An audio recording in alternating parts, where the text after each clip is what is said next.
गरीब धन जननी धन भूमि धन, धन नगरी धन देश, धन करणी धन कुल धन, जहां साधु प्रवेश। जगत गुरु तत्वदर्शी संत रामपाल जी महाराज के 74वें अवतरण दिवस के अवसर पर दिनांक 6, 7, 8 सितंबर 2024 को नेपाल सहित भारत के सभी सतलोक आश्रमों में 3 दिवसीय महासमागम का आयोजन किया जा रहा है।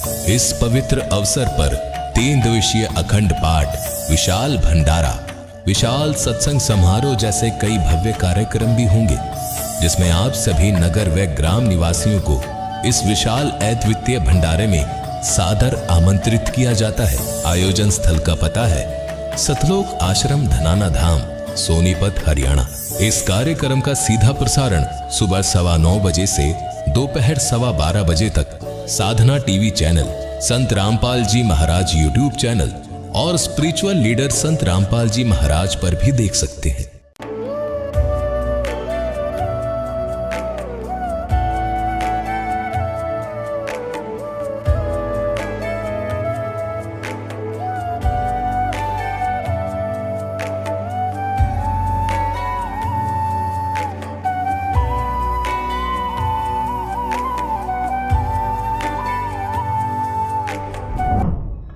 तो पुण्यात्माओं, यहाँ आपस में जो आप जैसे कोई रिश्तेदारी से जुड़े हो, पिता पुत्र बनकर जुड़े हो, पुत्री बेटी पत्नी बनकर जुड़े हो, ये आपका ऋण संबंध है,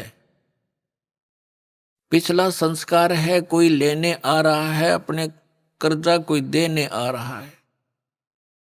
एक लड़का इतना लायक है, अपनी कमाई करता है, मजदूरी मेहनत जो भी करता है, और पिताजी शराब पीता है, तो वो पिता उस बालक से पिछले जन्म का कोई ऋण ले रहा है। एक ऐसा पिता है, सारी उम्र माया जोड़ता है और पुत्र उसका फिर सिर फोड़ता है और शराब पीता है, गाड़ी खरीदने की जिद कर लेता है, यानी उसका नाश करा कर छोड़ है। तो कहने का भाव ये है, एक लेवा एक देवा दूतम, कोई किसी का पिता नहीं पूतम, ऋण संबंध जुड़ा एक ठाठा, अंत में सब 12 बाटा। 12 बाट का अर्थ अपने अपने रास्ते जाएंगे, जहां संस्कार पूरा हुआ वही मृत्यु हो जाएगी। जब तक आप कबीर परमेश्वर की शरण में इस दास के माध्यम से नहीं आओगे, तब तक आपका एक जैसा भी संस्कार है वही मिलेगा, उसमें कोई परिवर्तन नहीं हो सकता।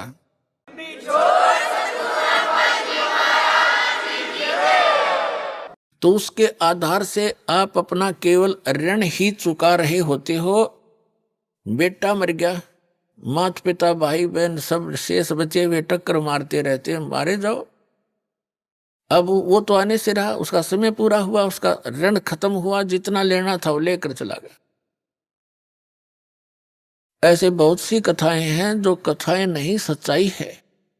एक व्यक्ति था, उसको एक पुत्र प्राप्त हुआ, उसकी पत्नी की मृत्यु होगी। उसने रीमैरिज की, उससे भी एक पुत्र प्राप्त हुआ, फिर दोनों की ही मृत्यु होगी। बड़े लड़के का विवाह कर दिया था, छोटा लड़का अभी छोटी आयु का था, जो दूसरी पत्नी से प्राप्त हुआ था।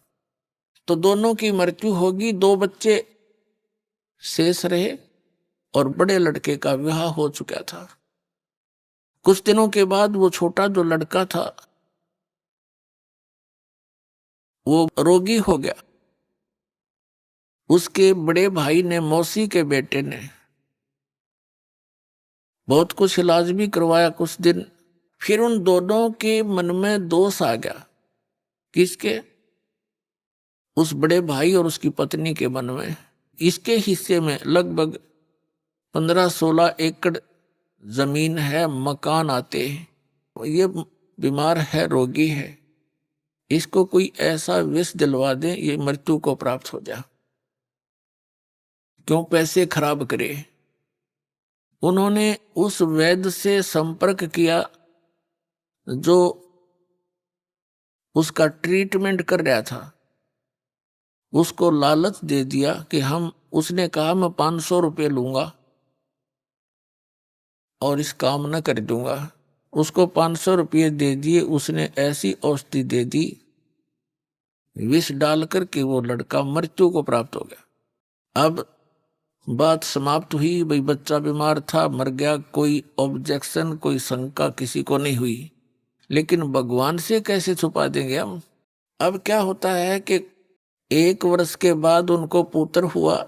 इकलौता पुत्र के लाड प्यार में न्यौछावर हो गए। अच्छा खाना खिलावे, बड़ा लाड प्यार से पाले। गिने दिनों में वो युवा हो गया। जब 16, 17, 18 वर्ष का हो गया तो उसका विवाह कर दिया। पहले बाल विवाह की प्रथा थी, तो विवाह कर दिया। विवाह होने के बाद वो बालक बीमार हो गया, रोगी हो गया, असाध्य रोग हो गया। अब वो तो अपना बेटा था, इसलिए इलाज कराना अनिवार्य था। सब जगह झाड़ फूक वालों से इलाज कराया, वैद्यों से महंगी दवाई दिलवाई, आसपास सब जगह लुटपट लिए, लेकिन फिर भी रोग में कोई लाभ नहीं। और कुछ आधे से अधिक जमीन को भी सेल करके बेच के वो धन भी बच्चे के ट्रीटमेंट पर लगा दिया। एक दिन वो दोनों बैठे बैठे उस बच्चे के मुंह की तरफ देख रहे थे। चारपाई पकड़ चुका था, अस्थि पिंजर शेष था। तब उस लड़के ने आवाज लगाई कि भाई साहब मेरी बात सुनना। अब उसका जो पिता था वो पास बैठा था। उसने कहा कि बेटा मैं तेरा पिता हूं, मैं भाई नहीं हूं। उसने सोचा कि ये बच्चा इतना रोगी होने के कारण इतना हो गया कि मुझे पहचानना भी बंद कर गया। तब उस लड़के ने कहा कि तू मेरा भाई है और सुन ले बात सारी। तूने मुझे विष देकर मरवाया था और मैंने वो अपना ऋण चुका लिया है। आधी जमीन से भी ज्यादा तेरी बिक चुकी है और ईब तेरा और मेरा एक कफन और लकड़ी का हिसाब किताब शेष रह रहा है, वो इकट्ठी कर ले। मैं तेरा वही भाई हूं, तेरे पुत्र के रूप में जन्मया हूं। अब आंखें खुल गई उनकी। कहने लगा भाई बात सुन, मेरा तो कुल नाश हो गया क्योंकि इकलौता पुत्र था और आश्रय ही नहीं। 20 वर्ष से ऊपर विवाह को हो गए हैं, उसके बाद कोई संतान नहीं। मैंने तो जैसा किया था मेरे को परिणाम मिल गया, मिलना चाहिए था मेरे जैसे नीच ने। पर भाई एक बात और बता दे, जो लड़की तेरे विवाही आई है इसका के दोष है। अब उस समय सती प्रथा थी, पति मरने के बाद उसकी पत्नी को जीवित जलाया जाता था लकड़ियों में। उसने पूछा कि इस लड़की का क्या दोष है जो तेरी पत्नी है। तब उस लड़के ने बताया कि वो वैद्य कहाँ है जिसने मुझे जहर दिया था, विष दिया था। उन्होंने बताया कि आपकी मृत्यु के 2-3 वर्ष बाद उसकी मृत्यु हो गई थी। उस लड़के ने बताया कि ये मेरी पत्नी वो वैद्य है, इस दुष्ट को अब सजा मिलेगी। यूं कहकर वो प्राण त्याग गया।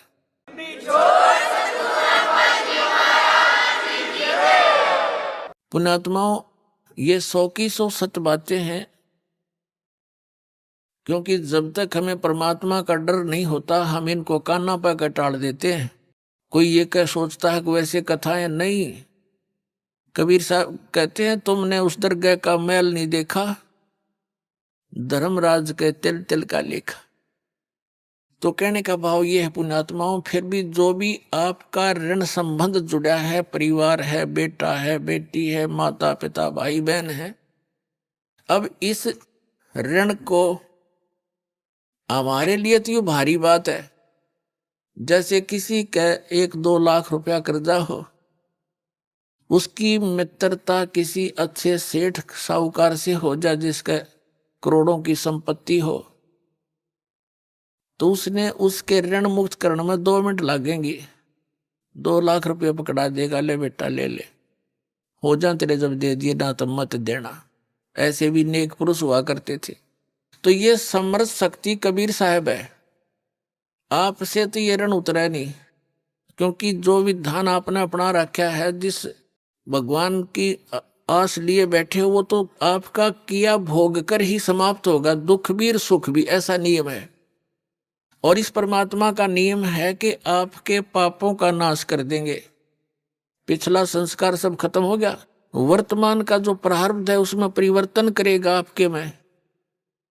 आपके बच्चों को अपने कोटे से धन देगा, आपको प्यार दिलाएगा उनसे, क्योंकि बच्चों को ऐसा ज्ञान दे दिया जाएगा।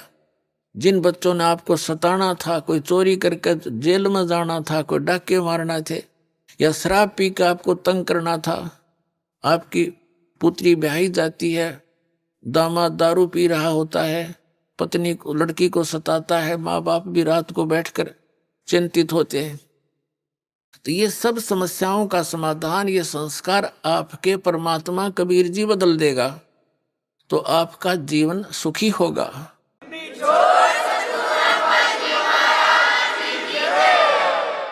और रही बात जिनके संतान नहीं है,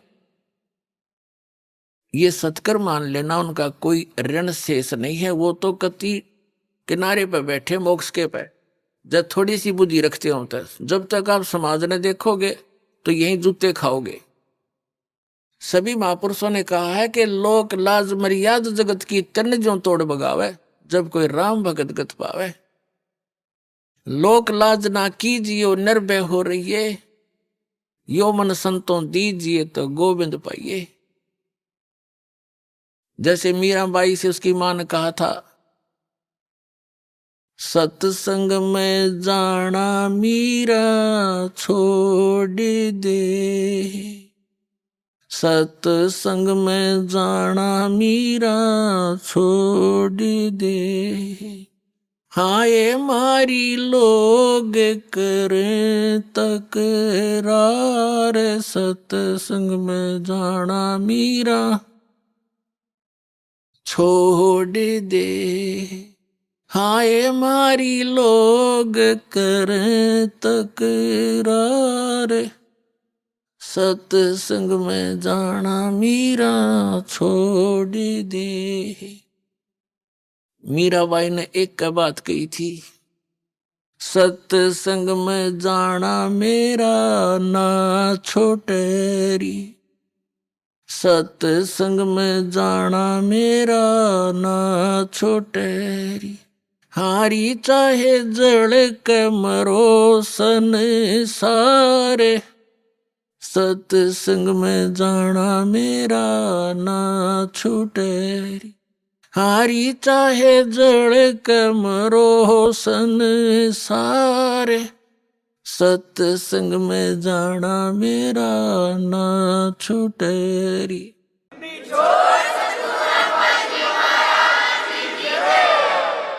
और कबीर परमेश्वर जी भी कहते हैं, लोक लाज मर्याद जगत की, ये एक बंधन बेड़ी है, एक बंधन ये बेड़ी है आपके। लोक लाज से हमने उल्टा हटना है, हमने परमात्मा के मार्ग को ग्रहण करना है। और सोई जन उभरे जिन तोड़ी कुल की कान, कबीर साहब कहते हैं कुल करनी के कारण, जो परंपरागत जो परंपराएं हैं आपकी कुल की, खानदान की, कुल करनी के कारण हंसा गया बिगो, और जब यू कुल के कर लेगा तू चार पाया का हो। कबीर साहब कहते हैं आज तो तू लोक लाज में आकर भगवान से दूर हो जाएगा, क्योंकि जिनको ज्ञान नहीं वो तो आपका विरोध करेंगे ही करेंगे। जब आपको ज्ञान हो जाएगा ना, फिर ना सुनो उनकी, चाहे कितना भी आपने संघर्ष करना पड़ो। संघर्ष में लड़ाई नहीं होती, उनकी बातें नहीं माननी, ये संघर्ष हमारे लिए। तो कहते हैं जब तू गधा बन के खड़ा हो जाएगा चार पाया का, जब यू कुल के डाल उड़ा देगा तेरे, जिसकी आज तू आन कान मान कर भगवान से दूर हो जाएगा। तो कबीर साहब कहते हैं कुल करने के कारण ये हंसा गया बिगो, यानी इसने अपना नाश कर लिया भक्ति का, और तब यू कुल के कर लेगा तू चार पाया का हो। तो इन बातों से डर के आप भक्ति कर सकते हो। और पुण्यात्माओं, खुद भगवान बतावे, आंखों देखा वो संत बतावे जिनको परमात्मा मिले, और सभी सदग्रंथ बतावे, तो फिर उस बात में कोई त्रुटि नहीं होती।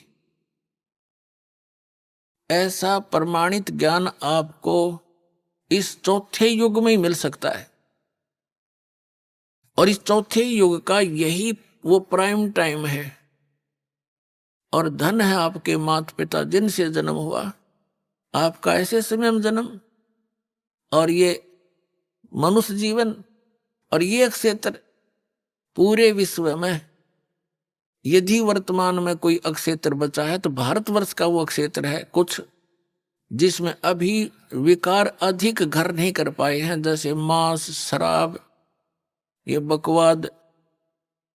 तो अब ये ऐसे स्थान पर आपका जन्म हुआ। वैसे तो परमात्मा ने, चाहे कोई कसाई भी है, इस भक्ति से, इस परमात्मा के नाम से उनका भी उद्धार होगा, क्योंकि ये मंत्र इतना जबरदस्त है। इसको चाहे कोई भी जाप करो, बुराइयां त्याग दे, जैसे पहले होली सो होली, पिछले सभी पापों का नाश कर देगा ये भगवान। बड़ा दयालु है, इनके पास वो समर्थ शक्ति है।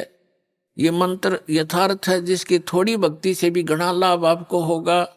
तो प्रत्येक प्राणी पार हो सकता है, ये रास्ता ठीक मिल गया। तो क्या बताते हैं, आप वो पुण्यात्मा हैं जो इस मार्ग पर लग रहे हो, किसी ना किसी कारण से आप यहाँ पहुंच रहे हो। आप कोई दुख में यहाँ आया है किसी से सुनकर कि वहां ऐसे राहत मिलती है, वो तो 100% है, वो तो दुख आपका दूर होगा ही होगा। वह तो चिंता करने की जरूरत नहीं आपने, पर विश्वास आपका चाहिए।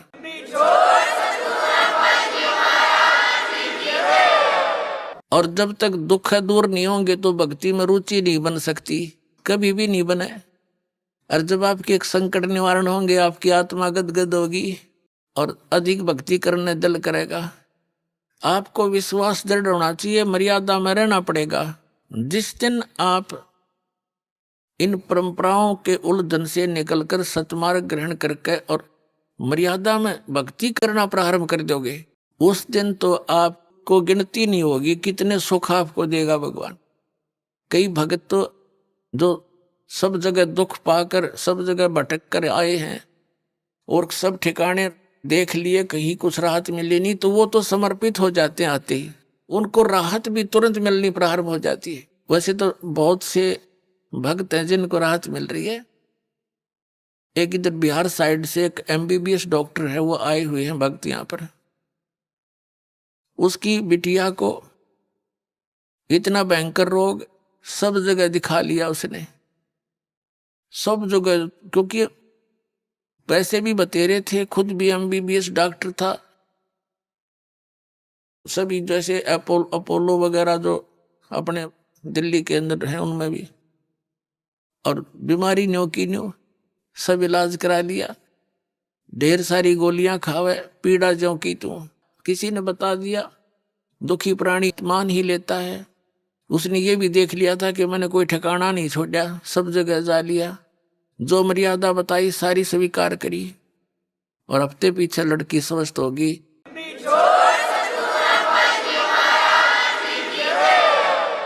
तो कहने का भाव ये, फिर वो जा करके उसने वहां बताया, सबने देखा, क्योंकि सब उसके मित्र प्यारे जहां वो क्लिनिक रखी थी वो सब को पता था कि लड़की बहुत दुखी थी। ये कह रहा था कि मैंने कई इंजेक्शन देने पड़ते थे डेली, पेन किलर के, फिर भी नहीं चिल्लाया करती थी। और यहाँ ते कह दिया था गोली दवाई मत देना, क्योंकि आपने जो कसर छोड़ नहीं रखी। उसी दिन से वो दवाई छोड़ दी थी उस बेटी ने, आज तक स्वस्थ है वो, 2-3 महीने की बात होगी।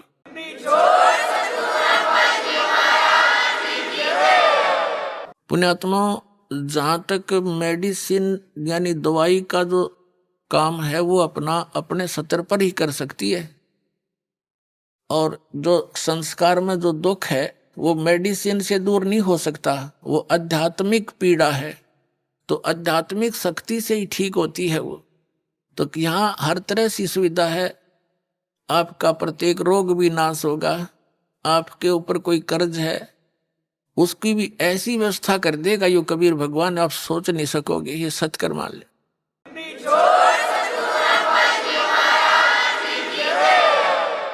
जैसे 2 नंबर से जो कमाई करते हैं, हेरा फेरी करके, मिलावट करके, चोरी करके, रिश्वत लेकर, ये तो विष का काम करेगा आपके, एक दिन देख लेना। आपको पता नहीं, अभी तो देखम देखा लग रहे हैं सभी। एक व्यक्ति बता रहा था, कहने लगा जी नाम लेने से पहले मैं 10 रुपये की काम करूं था, 20 का नुकसान होया करता और कर्जा हो गया। आज से 10-15 वर्ष पहले की बात है, 1-1.5 लाख रुपया कर्जा। 10-15 साल पहले 1 लाख राज के 10 लाख कर्जा, समझ लो। इतना दबाव था उसके ऊपर। दीक्षा ली, कुछ अटपट भी कराया करता, वो बंद करवाई। शराब पीना, मांस खाना, और कोई मिलावट नहीं करेगा, जो भी तू काम करेगा नियत से कर, देख भगवान की रजा देखना। तो उसने क्या किया, दृढ़ हो गया वो कि मेरी हेरा फेरी तय और सारी बकवादा थी, कर्जा तो कम होता नहीं, मैं इनकी सारी बात मान के देखता हूं।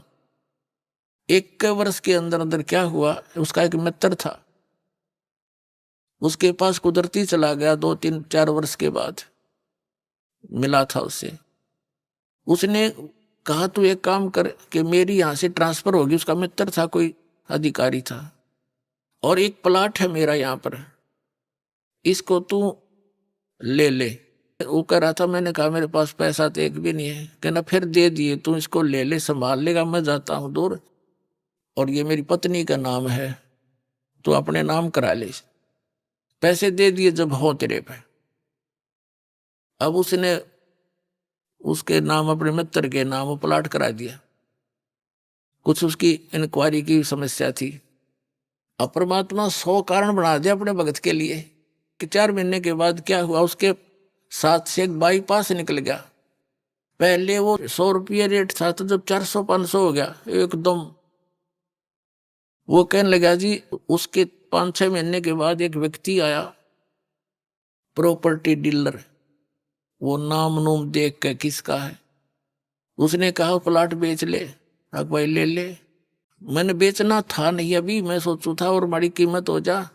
मैंने उसके 1.5 लाख रुपये मांगे, और मेरे हिसाब से वो 40,000 का था। 16,000 का मुझे पड़ा था उस समय। मैं सोच रहा था 40,000 का हो गया होगा, बस गणित गणा। तो कहने का भाव ये है, हमारा सौदा 1.40 में हो गया, और मैं न सोचू देख मूर्ख कड़ा फंसा हो, और वो न सोचा ये 500 रुपये का रेट हो रहा है, यो मूर्ख, इसने बेरा कोई नहीं होगा वहां के रेट का। अब दोनों का सूत आ गई, और लेने वाले ने भी बेनिफिट, बेचनी है जी आ गया। तुरंत तो बयाना दे गया, नहीं होता 30,000 रुपये बयाना दे गया। तीसरे दिन रजिस्ट्री करा ली। रजिस्ट्री करा ली, जब पता लगा मैंने होता है रेट गणा हो रहा था, पर मेरा सब्र हो गया कि हे भगवान, मेरा कर्जा भी उतर गया, 10-20 दौरे भी रह गए।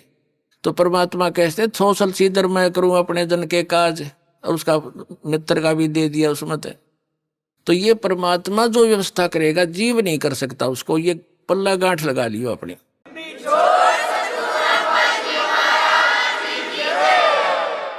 तो पुण्यात्माओं, हम भगवान को छोड़कर अपनी दुर्बुद्धि के कारण जो गलतियां करते हैं, वो हमें हानि करती है, लाभ नहीं।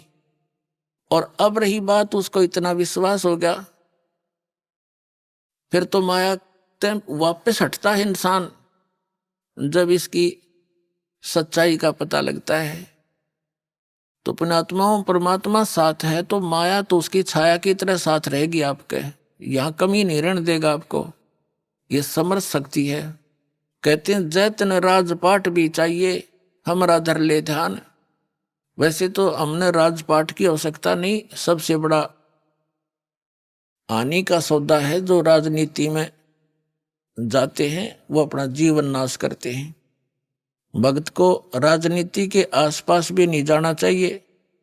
वोट देना हो, नेक आदमी देखकर वोट देना, किसी ऐसे भाव में भावुक होकर किसी के कहने से, और या कोई पार्टी विशेष देखकर आप अपना वोट देकर पाप के भागी मत बनना। क्योंकि आपके द्वारा दिया गया वोट से जो चुना हुआ व्यक्ति है, यदि वो गलतियां करता है तो उसका रेसो में पाप आपको भी लगेगा। तो ये ध्यान रखना है, अपने वोट का सदुपयोग करना है, करो कितना, क्योंकि राजा तो एक चुनना ही पड़ेगा व्यवस्था बनाए रखने के लिए, इतनी सी बात। लेकिन स्वयं उस व्यवस्था में सड़ना नहीं आपने, परमात्मा पाना है, यहां से मन हटाना है, और यहाँ के राजाओं की क्या स्थिति है, हम इतिहास पढ़ा करते हैं। मोहम्मद गौरी ने इतनी बार चढ़ाई करी, 16 बार चढ़ाई करी, फिर विजयी हुआ, विजयी होकर के कला तोड़ दिया, इतने तो मानस आदमी मरवा दिए, और 5-7 वर्ष से राज्य करा, फिर मृत्यु को प्राप्त हो गया, गधा बना अंडा। वही क्या था मोहम्मद गौरी। तो हम इन बकवादों को याद करके उन इतिहासों को अब दोहराएंगे। अब कोई राजा है, मंत्री है, मुख्यमंत्री है, 10-5 वर्ष मुख्यमंत्री रह भी गया तो के कला टूट गया, कल न कुत्ता बनकर सैर सपट्टे यही करता फिरेगा। तो हमने इस बीमारी को याद रखना है, या लगन नहीं देनी अपने, यो रोग से दीर्घ।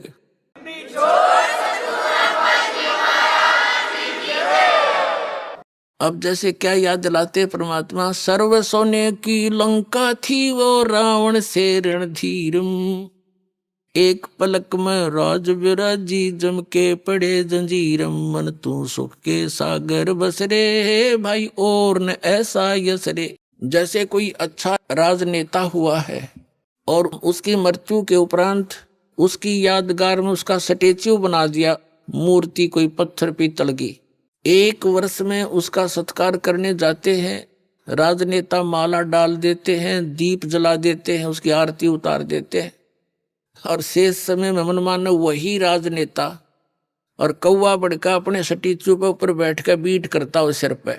बता के जस हुआ, क्या यश हुई है? इस झूठे लोक में यदि आपने सफलता पानी है, यहाँ की मर्यादाओं की तरफ झांकना नहीं है, वही हमें हानि करती है। हम यहाँ के ठाठ बाट देखकर हम भी बह जाते हैं। तो परमात्मा कहते झूठे सुख को सुख कहे ये मान रहा मनमोद, ये सकल चबीना काल का कुछ मुख में कुछ गोद। ये सब काल का आहार है, काल व्यवस्था है। काल व्यवस्था से ऊपर उठेंगे तभी हम परमात्मा पाएंगे।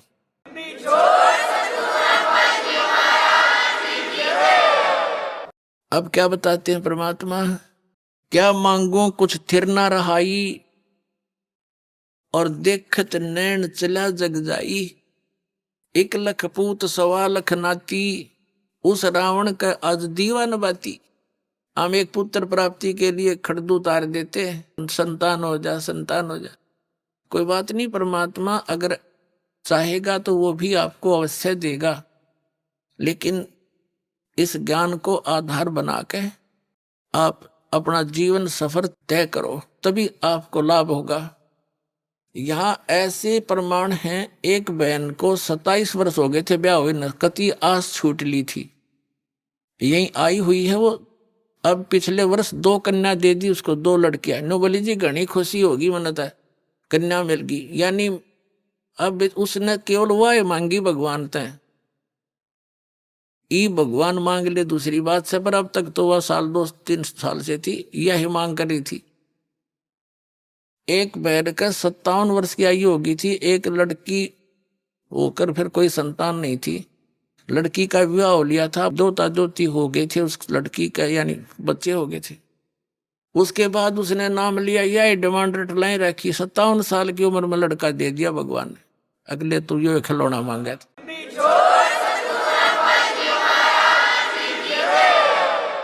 तो पुण्यात्मा, हम ये खिलौने मांगते हैं, इन खिलौनों ने जो मांगना बंद कर देंगे ना, जो भक्ति हमारी सफल होगी।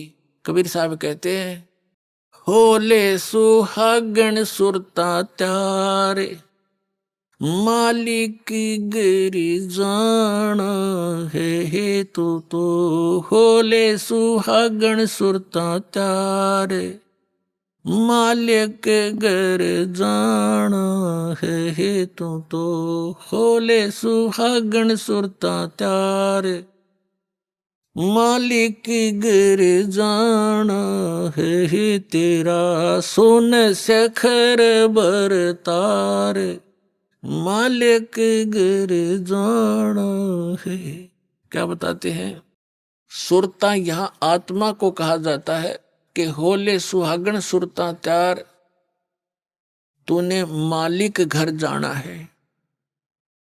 सुहागण का अर्थ है जिस आत्मा ने, जिस प्राणी ने गुरु के माध्यम से दीक्षा प्राप्त कर ली, समझो उस गुरु ने आपका नाता जुड़वा दिया, आपके पतित है, आत्मा का पति परमात्मा है। तो जिनको उपदेश दीक्षा मिल गई वो सुहागण होगी, और जिन्होंने नाम लिया नहीं है तो अभी कंवारी आत्माएं हैं। तो अपने पति के घर तो सुहागन ही जाएगी, यानी जिसका नाता सगाई ब्याह हो गया वही जाएगी। तो यहां परमात्मा इस आत्मा से कहते हैं, होले सुहागन सुरता त्यार, मालिक घर जाना है, तेरा सुन शिखर बरतार। तेरा पति सुन शिखर में, सुन स्थान पर, सबसे ऊपर की चोटी पर, उस सतलोक के अंदर तेरा पति रहता है। होले सुहागन सुरता त्यारे, मालिक गिरी जान है तू तो। होले सुहागन सुरता त्यारे, मालिक घर जाना है, तेरा सोन शेखर बरतार, मालिक घर जाना है। नाले धोले ओढ़ पैर लेकर 16 श्रृंगार, नाले धोले ओढ़ पैर लेकर 16 श्रृंगार। आज नहीं तय तड़के परसों आवेंगे तेरे लड़ियार, मालिक घर जाना है तू तो। होले सुहागन सुरता त्यारे, मालिक घर जाना है। गुड़िया खेलत उम्र गवा दी, लाया नहीं विचार। गुड़िया खेलत उम्र गवा दी, लाया नहीं विचार। अब क्या बताते हैं परमात्मा कि जो गुड़िया का खेल खेल रहे हो आप, तुमने इस ज्ञान को आधार नहीं बनाया। जैसे पहले समय में क्या होता था, बच्चों की पढ़ाई पढ़ोई नहीं होती थी, लड़कियां उनका केवल जैसे जब तक माँ के घर पर रहती थी, अपना जैसा भी जिसका कर्म था वो कार्य किया करती थी, और फिर अपने पति के घर जा करके अपने क्रिया में व्यस्त हो जाती थी। तो जब तक लड़की छोटी होती थी, छोटी छोटी लड़कियां क्या करती थी, जैसे बड़ी बहनों की या बुआ की जिसकी शादी हो चुकी होती है, उसके लिए पहले दहेज तैयार करा करते हैं। और हमने देखा हमारी जो बड़ी बहनें थी, उनके लिए घर पे ही टेलर को बुला लिया जाता था, और वो ऐसी व्यवस्था थी, ऐसे थे कि जैसे ससुराल में ये एक दहेज दिया जाता था ससुराल वालों के लिए। आगे वालियों की 25 तीड़, तीड़ माने सूटों के सेट, और फिर उन तगलियां के और 10 न्यारे, लड़की के अलग से, सासू ससुरिया के, नंदा के न्यारे। तो ऐसे वो बनाया करते थे, उनको अलग अलग सेट करके रख दिया करते थे, ये लेने देने की, ये पहनने की। तो छोटी लड़कियां जो देखा करती थी, तो फिर वो क्या करती थी, जो टेलर आता था कपड़े सीलता था, उसमें से छोटे छोटे टुकड़े बच जाते थे, वो छोटी बहन उठा लेती थी और उनको ऐसे उनकी तह बना बना कर रख लेती थी। एक गठड़ी बांध लिया करती, ये 25 तीड़ आगली की, ये 15 पछलियां की, या गुड्डों की, 10 गुड्डी की, 10 दुल्हे के। एक गुड्डा बना लेती अपना, एक गुडिया उन्हीं कपड़ों में थे, 2 बना लेती थी, और फिर उनका ब्याह करती थी। फिर उनके कपड़े, ये तेरी दूसर की, ये तेरे फलाने की, वह गठड़ी बांध लेती।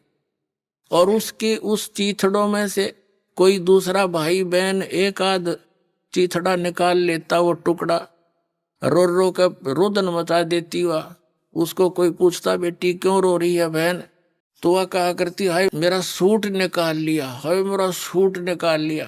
अरे क्या किसा सूट था, वो फिर उसने धमकाओ, ला इसका सूट का, वो लिखा इतना चीथड़ा, वो इतना कपड़ा। उसने नो कहा यूं था, हाँ यूं है, यू दे मेरा उल्टा। फिर वह शांत होगी, उस चीथड़े ने वह सूट मान रही थी तिल। और जब उस बेटी का विवाह हो जाता है, युवा हो जाती है, तो फिर उसको ओरिजिनल तो दूल्हा मिले। वो तो गुड्डा गुडिया गेल खेला करती, और ओरिजिनल सासू ससुरिया का बेरा पट्टे, ओरिजिनल सूट दिखे उसने। फिर उसको कोई ये कहे कि तू आजा गुड्डा गुडिया का खेल खेल ले, सपने में भी ना खेल लेवा। तो पुण्यात्माओं, जब आपको उस सतलोक वाले दुल्हे का ज्ञान हो जाएगा, सब आत्माओं का एक का पति है, वो एक ही मालिक है। और फिर वहां जो सुख होगा, और आप यहाँ संसारिक इन सुखों को, एक बेटा हो जाए, एक बेटी हो जाए, कार हो जाए, कोठी हो जाए, कहते ये तो गुड्डा गुडिया के खेल हैं। और ये असंग जन्म हो गए तुमने खेल त्याने, ये गुड्डे भी समाप्त, तुम भी नष्ट, और फिर गधे गधी बनकर फिर धक्के खाते फिरो। अब क्या बताते परमात्मा, जिन बहनों की इस लोक लाज में आके, वैसे विशेषकर बहनों को ज्यादा प्रेरणा रहती है, क्योंकि ये माइया जो होती है, कोई ना कोई आकर उसके इंजेक्शन लगा जाती है। हे भगवान, एक बालक तो चाहिए था इसके, वरना चाहती ना फिर भी उमंग पैदा कर जाए उसके। और इस ज्ञान से पुण्यात्माओं यो कति नाश हो जाएगा जब थोड़ा सा ध्यान दोगे, सच्चाई से परिचित हो जाओ। फिर भगवान देव तो उसको उसी ढंग से हम डील करेंगे, और प्यार से रहेंगे। भगवान की भक्ति बच्चों से भी कराएंगे, आप भी करेंगे, उनका भी मोक्ष हो जाएगा। और भगवान चाहता है कि तुम पीछा छुटवाओ यहाँ से, तो फिर जानबूझ का अपने गल में लठ बांधना ना चाहिए। जैसे पशु का गले में एक बांध दिया कर दे खुट्टा सा, नौ चालन दे गट्टिया पे लग गए, और फिर भी आपने शौक है तो वो भी बांध देंगे, कोई चिंता ना करियो, कदे कोई इस बात में दुख मान जा।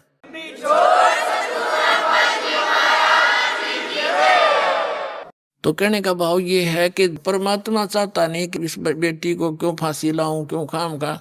ज्ञान समझ लिया, भक्ति कर ले, पीछा छुटवा लिया। जो अनजान है, नहीं मानती, उनके भाग में है नहीं, भगवान से भी दूर हो जाती है वो तो ये उद्देश्य लेकर आती हैं। और देखो, नीरू और नीमा नाम के दुल्हा दुल्हाई थे, 62 साल की उम्र होगी थी उनकी, कोई संतान नहीं थी।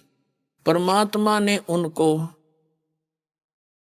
ये गले में लठ बांधना उचित नहीं समझा, उनके संतान नहीं दी, उन्हें सिर पटक लिया, और स्वयं आगे बालक रूप धारण करके कमल के फूल पर प्राप्त हो गए। उनका वो दिल भी डांट दिया, और उनका संस्कार भी मिटा दिया, क्योंकि वो तो समर्थ आगे, उन जरूरतें ना थी। परमात्मा गर्दिश का आगे उसका कमी क्या की रही थी। जब नीरू नीमा कबीर साहब को उठा ले गए, अब पहले नीमा भी साथ हाथ बटाया करती थी कपड़े बुड़न में। नीमा तो फिर सारा दिन कबीर परमात्मा को सीने से लगाए बैठी रहती, जहां जावे साथ ले जाती। अब वो काम करता था अकेला, आधा काम रह गया, समस्या आने लगी रोटियां की भी। तो परमात्मा ने एक दिन क्या किया, बहुत चिंतित थी उसकी मुंह बोली माँ, मुंह बोला पिता। जिस पालने में वो झूल रहे थे उसके नीचे कपड़ा बिछा रखा था, जिसने रुमाल सा बिछा देते बच्चे के। परमात्मा ने पैर के साथ वो कपड़ा उठा दिया तो नीचे क्या देखा कि सोने की एक असरफी रखी थी। उन्होंने जब उठाई तो आकाशवाणी कर दी दाता ने खुद ही कि नीमा, किसी को बताना नहीं, अपने रोजगार वास्ते इसको प्रयोग कर लेना, बाकी का धर्म पर लगा देना। अब उसने अपने पति को बताई कि आकाशवाणी हुई ऐसे ऐसे, भगवान ने दया करी, बड़ी देख बच्चे के कपड़े के नीचे हमें एक सोने की मोहर मिल गई, यानी 10 ग्राम सोना, आज तो 30,000 का 40 का हो रहा है। उस दिन से उनका वह समस्या भी हल कर दी परम पिता ने। फिर जब कबीर साहब हो गए 10 वर्ष के, तो उसने एक दिन अपनी सहेली को बता दी या समस्या होती है, तो सहेली को बताई कि तुम कहाँ से मिलता है तुझे ये पैसा। कि उसने बताया ये लड़का ऐसा भगवान आ रहा है, इसके कपड़े का नीचे पावर दे लिया हमने, अगले दिन ना पाया, हो गया बंद काम। वो तो लीला थी उनकी। फिर जब समस्या देखी तो आप भी कपड़ा बुनने लग गए। तो कहने का भाव दास का ये है कि उस परमात्मा ने उन प्यारी आत्माओं को इस दलदल में धसने नहीं दिया, संतान नहीं दी। ना तो संतान इतनी दे दे श्रमणी भी ना जा थारे पास जुड़वा दे भगवान ते। तो उनका उद्देश्य ये है कि तुम यहां से पीछा छुटवा लो, और ये तो असंग जन्म हो गए, तुमने इन खिलौना तो खेलता नहीं, ना ये खिलौने रहते ना तुम रहते। तो कहने का भाव ये है कि जिन पुण्यात्माओं को ये ज्ञान समझ में अगर नाम ले लिया, फिर भगवान पर छोड़ दे इस बात ने। अगर जो मालिक आपकी रजा हो, हमारे जो हित में हो वही करना।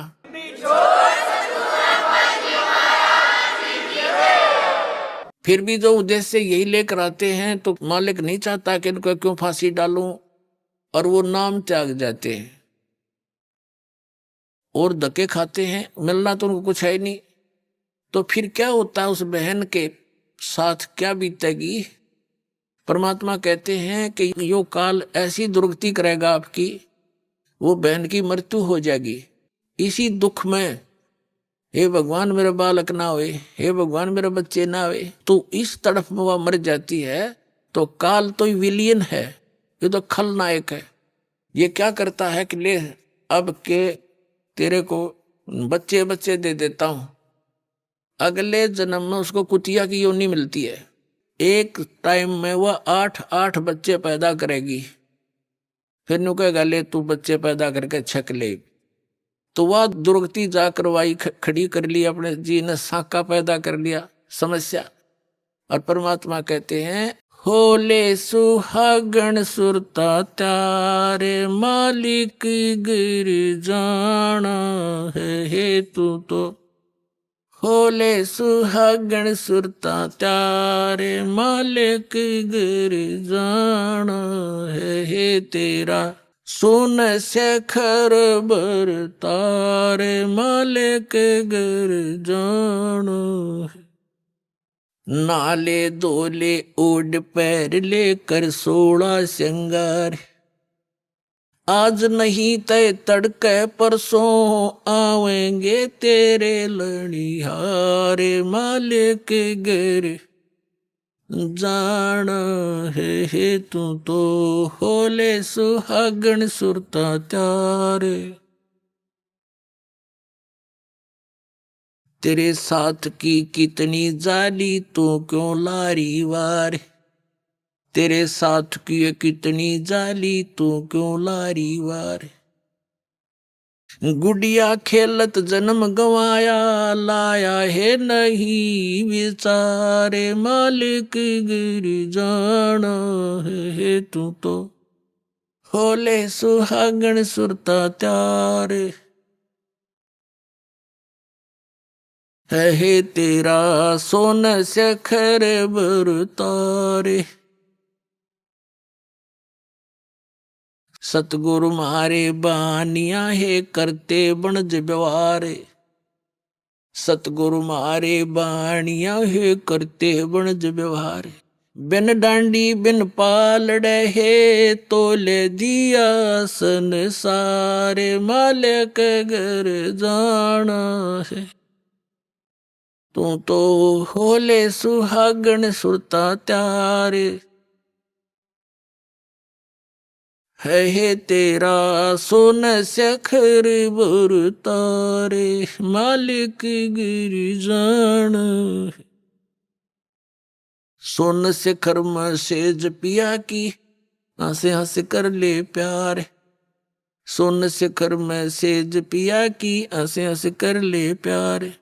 कह कबीर सुनो मेरी सजनी लूटो वो अजब बहार मालिक गिर जाना है तू। तो होले सुहागण सुरता त्यारे मालिक गिर जाना। इसमें क्या समझाना चाहा परम पिता ने। पुण्यात्माओं, हर तरह के वचन बोले परमेश्वर ने आप जी को यहां से निकालने के लिए। जैसे कुएं में बाल्टी गिर जाती है, उस निकालने के लिए बाल्टी को एक रस्से से बांध कर हुक, उसको कांटा बोले कांटे, 20-21 कांटे वो हुक उल्टे सुलटे उसमें जकड़े हुए होते हैं उसे हुक, और वो इकट्ठा उसका ग्रुप सा होता है, रस्सी का बांध के और उसको नीचे डाल दिया जाता है और ऐसे कुएं में लाते हैं।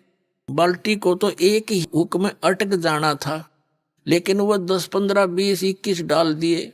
किस लिए? कि ना जाने कौन से में सूत बैठ जाए, उससे मुड़ जावे।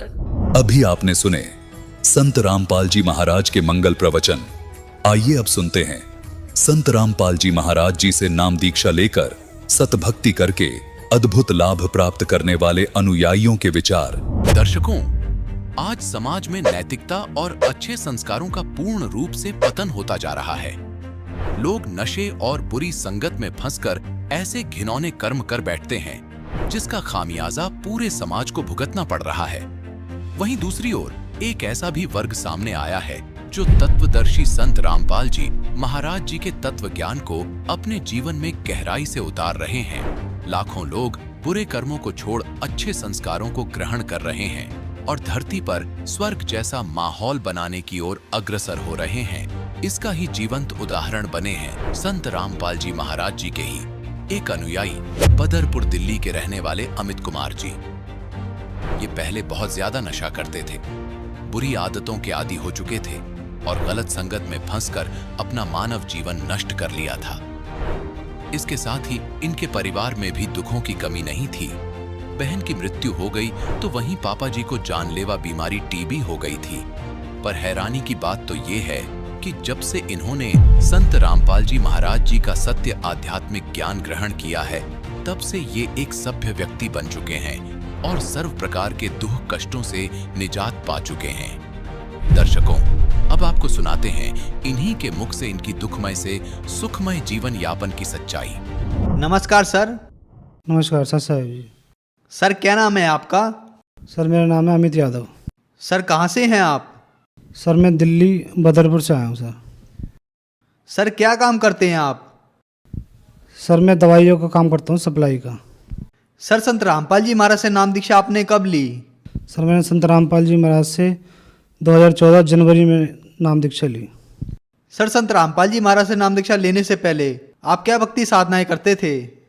सर संत रामपाल जी महाराज से नाम दीक्षा लेने से पहले हम एक संत जी से जुड़े हुए थे जो दामाखेड़ा से थे और उनका नाम था रामदास, जो दिल्ली से ही दिल्ली में रहते थे, लकड़पुर में। कबीरपंथी थे वो, जो कि दामाखेड़ा से थे, कबीरपंथी थे। सर आपने बताया कि आप दामाखेड़ा पंथ कबीरपंथियों से जुड़े हुए थे, तो जो भी भक्ति साधनाएं आप करते थे उनसे आपको क्या लाभ मिले? सर लाभ तो कोई नहीं होता था, बल्कि हम बहुत नशा करा करते थे उस टाइम पे और बहुत बिगड़ गए थे बहुत ज़्यादा। जैसे कि हम गांजा पिया करते थे और दारू, और हमने जो है नशे की गोलियां भी खाई हैं, कैप्सूल भी हमने बहुत खाए हैं। और हम उल्टे सीधे हम सुबह घर से निकल जाते थे और पूरे दिन नशा करते रहते थे। हमारे घर वाले बहुत चिंता करते थे, फिर भी हमें कोई ध्यान नहीं था, हम पूरे दिन नशे में रहते थे। और जो है जो भी नशे थे सारे नशे मैंने करे हैं, गुटखा, बीड़ी, सिगरेट, कुबेर, गांजा, और जो है मैंने यहाँ तक कि गोलियाँ भी, इंजेक्शन भी मैंने नशे के लगाए हैं। और जो कि हम पूरे दिन घर से बाहर रहते थे और नशे करते थे, बहुत गंदा लत पड़ गई थी हमें नशे की। और सर जब हम नशा करा करते थे तो जैसे कि मैं जागरण में भी काम करता था, जो कि माता के जो जागरण होते हैं उसमें काम करा करता था। तो उसमें क्या था कि हम नशा करके सिंगिंग करता था, मैं नशा करके हम सिंगिंग करते थे और वहाँ पे दारू पी के जो है माता के जागरण में सब दारू पिया करते थे, कोई गांजा पीता था जब वो सिंगिंग करते थे, ढोल बजाते थे। और जो है ना वहाँ पे क्या था, हम लड़कीबाजी भी करने लग गए, गलत संगत में पड़ गए थे बहुत। तो वहाँ पे एक लड़की से मेरी दोस्ती हुई थी, तो उसी दौरान उसके 5-7 महीने बाद, 8 महीने बाद उस लड़की ने जो है मेरे ऊपर एक केस डाल दिया था, क्योंकि उनने मुझे कुछ खिला पिला रखा था, तांत्रिक विद्या मेरे ऊपर कर रखी थी। जो वो कहती थी मैं वही करता था और उसके पीछे पीछे जब वो मुझे बुलाती थी, जब मैं जाता था, जहाँ बुलाती थी वहीं जाता था। और उसने मुझे जो है मेरा दिमाग को, मेरा माइंड घुमा दिया था कुछ खिला के तांत्रिक विद्या से। तो उस लड़की ने मेरे ऊपर ऐसा केस डाल दिया था जो कि बहुत गंदा केस होता है। जो उसने मेरे ऊपर 376 रेप का केस डाल रखा था, 506 जो धोखाधड़ी का केस होता है वो केस डाल दिया था। तो इस चक्कर में मेरे को जो है अगले दिन जब उन्होंने केस डाला था उसके बाद मेरे को पुलिस पकड़ के ले गई थी, उठा के ले गई थी। पहले मुझे कोर्ट में ले गई थी, तो वहाँ मुझे जज ने और वकीलों ने और पुलिस वालों ने बहुत डराया धमकाया कि तेरे को 7 साल की सज़ा हो जाएगी और तूने ऐसा गंदा कर्म क्यों करा। मैंने उनको बताया कि सर मैंने ऐसा कुछ नहीं करा, फिर भी उन्होंने मुझे वो डरा धमकाया कि भाई अगर ये साबित हो गया तो तेरे ऊपर जो है 7 साल की सज़ा हो जाएगी। उसके बाद मेरे को वो दिल्ली तिहाड़ जेल में ले गए, जहाँ मुझे उन्होंने बंद कर दिया। और उसके बाद मैं बहुत रोया, बहुत दुखी हुआ। और फिर मुझसे वहाँ काम भी कराया करते थे वो बहुत, जैसे हमारे माता पिता जी जो दामाखेड़ा से जुड़े हुए थे, जो कि रामदास जी गुरु जी थे, जो उनसे जुड़े हुए थे, उनकी भक्ति करते हुए हमारी सिस्टर थी, छोटी बहन थी जो मेरे से छोटी थी, वो एक दिन जो है किसी कारणवश वो फल फ्रूट लेने गई थी। वहाँ एक बड़ा नहर है, नाला है, उस नाले में भीड़ के कारण वो गिर गई। फिर उसके बाद हम उसको ढूंढते रहे। उनकी लाश जो है तीन दिन बाद हमें जो है 50-60 किलोमीटर दूर जाके उस नहर में मिली, जो कि बहुत फूल गई थी। इतनी भक्ति हम करते थे उनकी, दामाखेड़ा वालों की। फिर भी हमारी बहन के संग ऐसा हुआ और उनकी लाश से फूल गई थी, इतनी बदबू आ रही थी उसमें। जो हमारे दामाखेड़ा जी गुरु थे, उनसे हमने बोला ऐसा कैसा हो गया, तो उन्होंने कोई जवाब नहीं दिया इसके ऊपर। और हम बहुत परेशान रहते थे। और जो है मैं तिहाड़ जेल में था उस टाइम पे, बहुत दुख थे। और इसी दुख के कारण पापा मम्मी कई संतों के पास, कहीं बहुत तांत्रिकों के पास जाया करते थे कि इसका कुछ इलाज मिले, क्या करें, बहुत बिगड़ गया लड़का। जब मैं जेल में गया उससे पहले पापा को टीबी की बीमारी थी, और टीबी की बीमारी में हमने डॉक्टरों को बहुत दिखाया, उसमें आराम नहीं आता था। हमने आयुर्वेदिक जो वैद्य थे एक, उनको भी दिखाया था, उनकी भी दवाई हमने लगातार 1 साल लगभग ली, उससे भी हमें आराम नहीं आया। जब दामाखेड़ा जो गुरुजी थे उनकी हम भक्ति करते थे, दामाखेड़ा से जो रामदास जी, उनकी भक्ति से हमें कोई लाभ नहीं मिला और हमें जो है कष्ट पे कष्ट उठाने पड़ रहे थे। सर फिर आप संत रामपाल जी महाराज की शरण में कैसे आए? सर जब मैं तिहाड़ जेल में था, जब हमारे माता पिता ने साधना चैनल पे जब सत्संग देखते थे, वो टीवी पे साधना चैनल उन्होंने लगाया, जब संत रामपाल जी महाराज का सत्संग उन्होंने सुना तो उनकी आत्मा रोई। क्योंकि हम पहले से कबीरपंथी थे, तो हमें मालिक का, परमात्मा के बारे में इतना ज्ञान संत रामपाल जी महाराज हमारे माता पिता को सुनाया, उन्होंने सुना, तो तुरंत अगले दिन वो आश्रम के लिए रवाना हो गए नाम लेने के लिए, और उन्होंने संत रामपाल जी महाराज से नाम दीक्षा ली। सर आपने बताया कि आप दामाखेड़ा पंथ कबीर पंथियों की भक्ति करते थे, उनसे आपको कोई लाभ नहीं हुआ बल्कि हानि हुई। आप मात्र 18 साल की उम्र में नशा करते थे, शराब पीते थे, हुक्का पीते थे, चिलम भी पीते थे, नशे की गोलियां भी खाते थे, यहाँ तक कि आप नशे के इंजेक्शन भी लगाया करते थे। आप नशे में बुरी तरह डूब गए थे। उसके बाद जागरण में जाते थे, नशा करते करते आप सिंगिंग करते थे। आपके ऊपर कष्ट ही कष्ट आए। तो फिर संत रामपाल जी महाराज की शरण में आने के बाद क्या आपको कोई लाभ भी प्राप्त हुए? जब मैं तिहाड़ जेल में था तो हमारे पिताजी बहुत दुखी थे। माता पिताजी जो हमारे गुरु थे रामदास दामाखेड़ा से, उनसे उन्होंने अरदास लगाई, पूछा कि इसका कुछ, हमारे बेटे का जो है इतना दुखी है, कष्ट है, इसका निवारण करो और इसका कैसे क्या करना है। तो उन्होंने सीधा जवाब दे दिया कि मैं इसमें कुछ नहीं कर सकता। जब मैं तिहाड़ में था, जो मेरे पे केस चल रहा था, तो हमारे माता पिताजी ने वकील कर रखा था। जब मुझे तिहाड़ जेल में 15-20 दिन हो गए थे, तो उस वकील ने जो थे वो कुछ करता नहीं था। वो पैसे हम कम से कम 1-1.5 लाख रुपए हमसे ठग चुका था। कहता था बस निकलवा दूंगा और ये कर दूंगा, बोलता रहता था वो। लेकिन उन्होंने कम से कम 1.5 लाख रुपए हमारे माता पिता ठग लिए थे।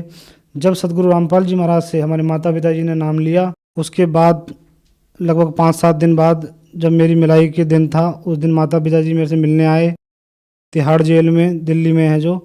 और मेरे को उन्होंने बताया कि बेटा हमने संत रामपाल जी महाराज जो हैं बरवाला में, उनका आश्रम है, हम उनका सत्संग सुन के हमने उनसे नाम दीक्षा ले ली है, और आप भी ऐसा करा करो और संत रामपाल जी महाराज की जय बोल के प्रणाम करा करो, तो परमात्मा आप पे दया करेंगे। तो मैं जो है डेली, फिर पहले वहाँ जेल में देवी देवताओं की, हनुमान जी की और शंकर जी की बहुत भक्ति करा करता था।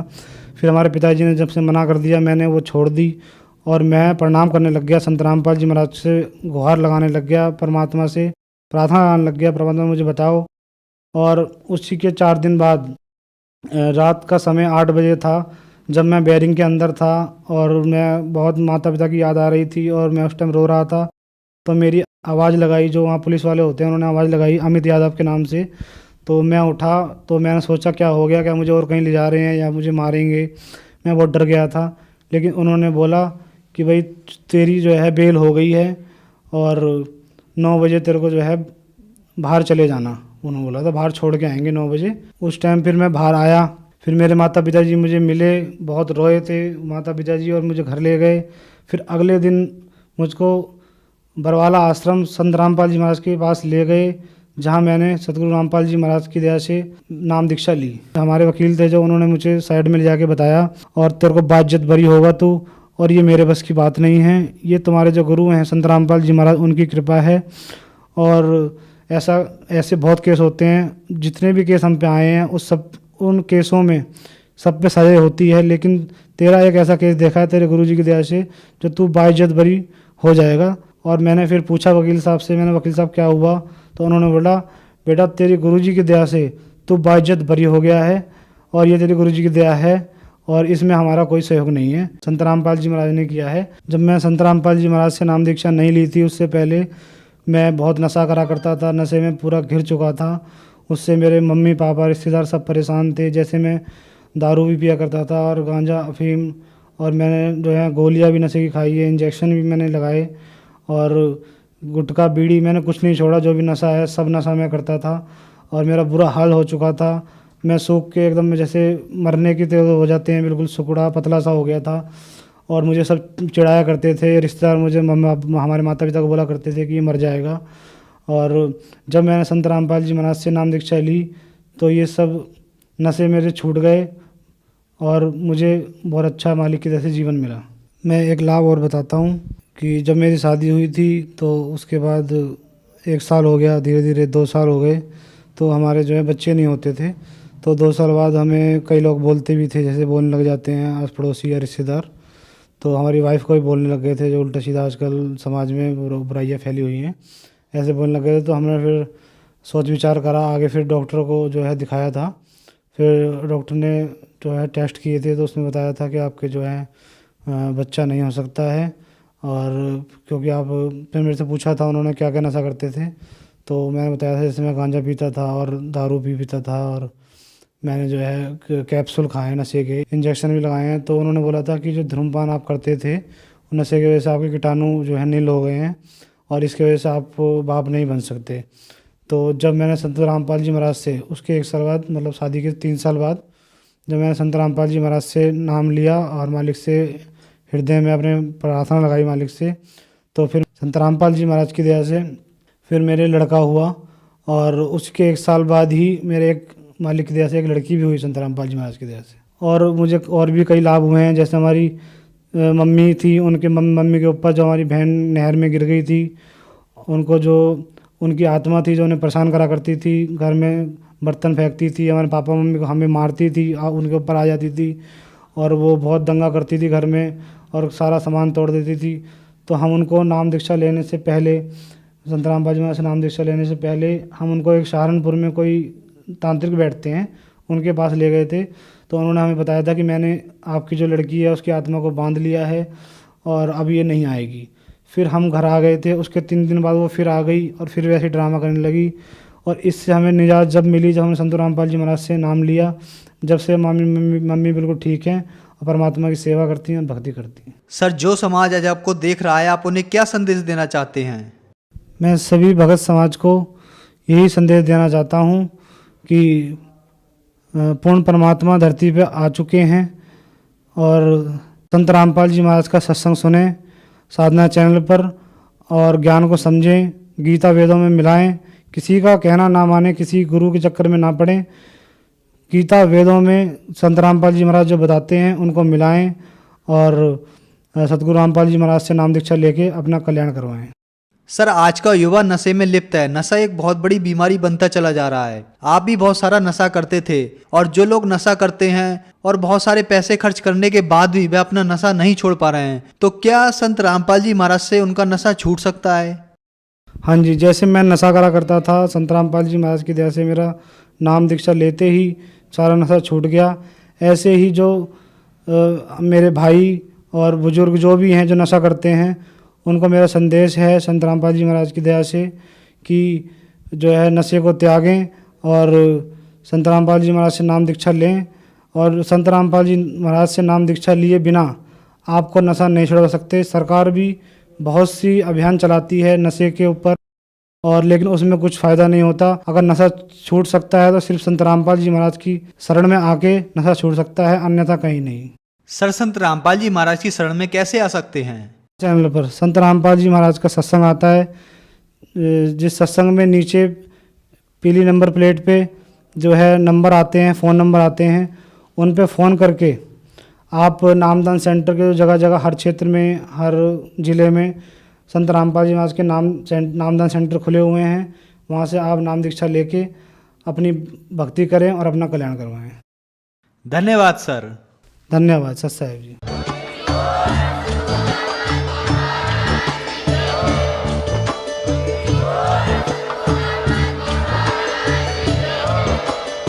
गरीब धन जननी धन भूमि धन धन नगरी धन देश धन करणी धन कुल धन जहाँ साधु प्रवेश। जगत गुरु तत्वदर्शी संत रामपाल जी महाराज के 74वें अवतरण दिवस के अवसर पर दिनांक 6, 7, 8 सितंबर 2024 को नेपाल सहित भारत के सभी सतलोक आश्रमों में 3 दिवसीय महासमागम का आयोजन किया जा रहा है। इस पवित्र अवसर पर 3 दिवसीय अखंड पाठ, विशाल भंडारा, विशाल सत्संग समारोह जैसे कई भव्य कार्यक्रम भी होंगे, जिसमें आप सभी नगर व ग्राम निवासियों को इस विशाल अद्वितीय भंडारे में सादर आमंत्रित किया जाता है। आयोजन स्थल का पता है सतलोक आश्रम धनाना धाम, सोनीपत, हरियाणा। इस कार्यक्रम का सीधा प्रसारण